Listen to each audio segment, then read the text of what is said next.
अस्सलाम वालेकुम respected principles, I am Abdul Hamid, director IT from DPA colleges Punjab Lahore. Respected all, हमें इस वक्त सबसे बड़ा प्रॉब्लम समर वेकेशन में स्टाफ की अटेंडेंस का है, क्योंकि अगर आप HEP पोर्टल ओपन करते हैं तो उसके KPIs के मुताबिक आपको डेली टीचर्स की अटेंडेंस भेजनी है। प्रिंसिपल्स डिसाइड नहीं कर पा रहे कि वो छुट्टियों में जहाँ कोई टीचर पढ़ाने के लिए नहीं आ रहा, समर वेकेशंस चल रही हैं, तो उसकी अटेंडेंस कैसे मार्क करें।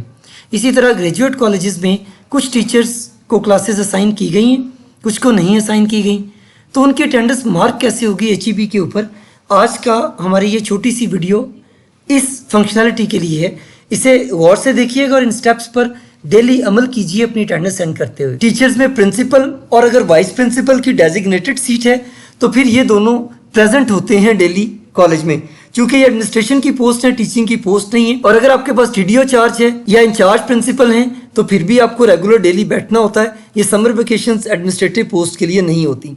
देन ग्रेजुएट कॉलेजेस हैं जिसमें कुछ टीचर्स आ रहे हैं, कुछ नहीं आ रहे, और फिर एसोसिएट कॉलेजेस हैं कि जिनके अंदर कोई भी टीचर प्रेजेंट नहीं होता in summer vacation until unless principal उन्हें किसी स्पेसिफिक ड्यूटी के लिए कॉल करता है। देन नॉन टीचिंग स्टाफ का भी इशू है कि वो भी सारे नहीं बुलाए जाते। लैब्स बंद होती हैं या क्लासरूम्स बंद होते हैं तो उनकी ओकेजनली आपको ज़रूरत होती है सफाई करवाने की, तो नॉन टीचिंग स्टाफ को भी रेगुलरली नहीं बुलाया जाता। सो हम इस तमाम फंक्शनैलिटी को HEP के ऊपर देखते हैं कि कैसे आप इन सब की अटेंडेंस मार्क कर सकते हैं। सो जब आप लॉगिन करते हैं अपने HEP के पोर्टल में तो आपको मेन पेज पर इंस्टीट्यूट इन्फॉर्मेशन नज़र आती है। इस इंस्टीट्यूट इन्फॉर्मेशन में आप कॉलेज प्रोफाइल पर क्लिक करते हैं और यहाँ से आप अपने तमाम पैरामीटर्स को चूज़ करते हैं। इन पैरामीटर्स में जो रेड हुए होते हैं वो इन KPIs को फॉलो नहीं कर रहे होते जो आपको साथ मेंशन की हुई हैं। इन KPIs में सिर्फ हमारे पास दो चीज़ें हैं जो आपको डेली सेंड करनी है। उसमें एक टीचर की अटेंडेंस है और एक आपको क्लीनलीनेस की है। नंबर 12 पर क्लीनलीनेस है, डेली अपडेट करना है, और नंबर 16 पर टीचर अटेंडेंस है जो आपको डेली अपडेट करनी है।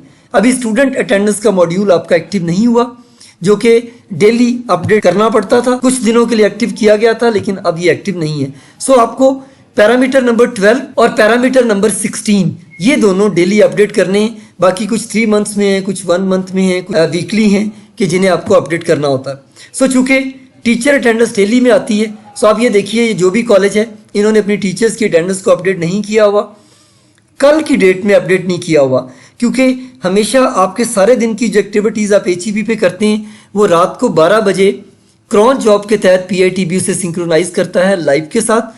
लिहाजा अगर आप आज अटेंडेंस लगाएंगे तो कल वो रेड में से आउट होगी, वरना वो रेड आपको स्पेसिफिकली नज़र आती रहेगी।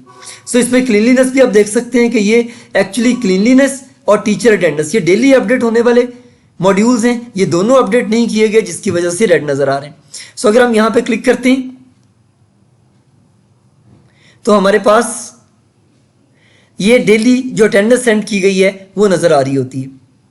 यहाँ पर आप अटेंडेंस लगाते हुए ऐड का बटन प्रेस करते हैं तो आपके सामने एक ब्लैंक फॉर्म आ जाता है जिसमें आपकी टोटल सैंक्शन सीट्स और फिल्ड सीट ये दोनों आ रही होती हैं और ये CIS से सिंक्रोनाइज होती हैं। तो जब ये CIS से सिंक्रोनाइज होती हैं तो फिर ये आप यहाँ पर चेंज नहीं कर सकते। अब एक्चुअली यहाँ टीचिंग स्टाफ के 48 सीट्स हैं जिनकी अटेंडेंस आपको सेंड करनी।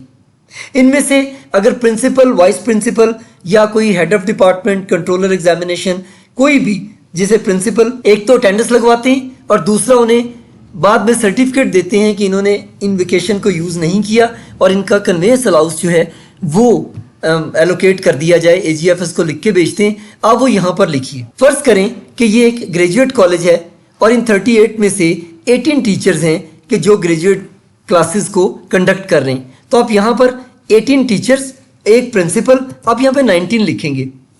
अगर इन 18 में से या लेट्स सपोज आपके पास 20 लोग हैं कि जो BS की क्लासेस पढ़ा रहे हैं, +1 प्रिंसिपल, 21 हो गए, तो आप यहाँ पे 2% लीव पर हैं तो आप लिख सकते हैं कि 19 प्रेजेंट है और 2 लीव पर हैं।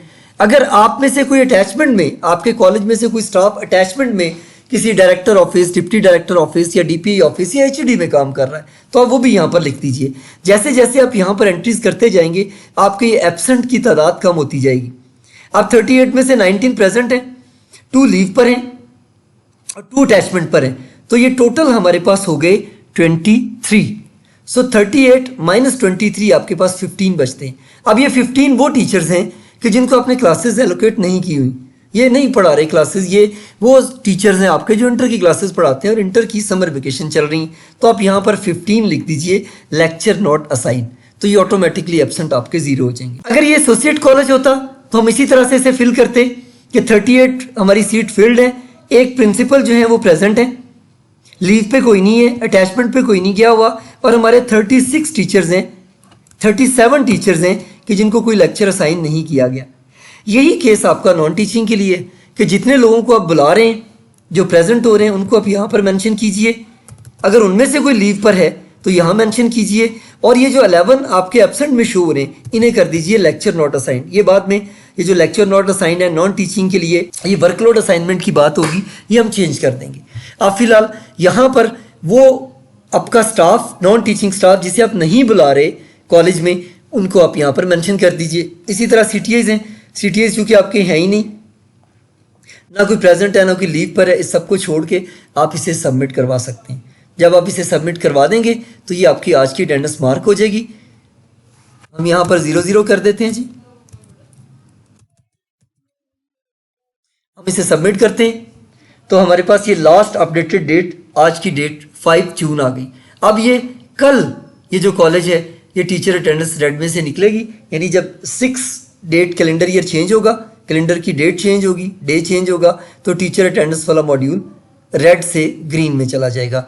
डिप्टी डायरेक्टर्स और डायरेक्टर से भी मेरी ये दरख्वास्त है कि जब आप कॉलेजेस को विज़िट करें तो उनका ये HEP पोर्टल लाजमी देख लिया करें कि इस पोर्टल के ऊपर उनका कोई रेड पैरामीटर तो नहीं है। प्रिंसिपल्स, इसके साथ ही आपसे एक और रिक्वेस्ट भी है कि आप अपनी जो बिल्डिंग का इंफ्रास्ट्रक्चर है ये काइंडली ज़रा ध्यान से एंटर कर दीजिए, क्योंकि इसके अंदर बहुत सारी डिस्क्रिपेंसीज आ रही हैं। हम यहीं से आपके रूम्स चेक करते हैं, वो रूम्स ठीक नहीं होते। आप काइंडली अपने ये पूरा बिल्डिंग का इंफ्रास्ट्रक्चर जो है वो एक दफ़ा देख लीजिए और देखने के बाद इसे सबमिट कर दीजिए। बहुत शुक्रिया, थैंक यू।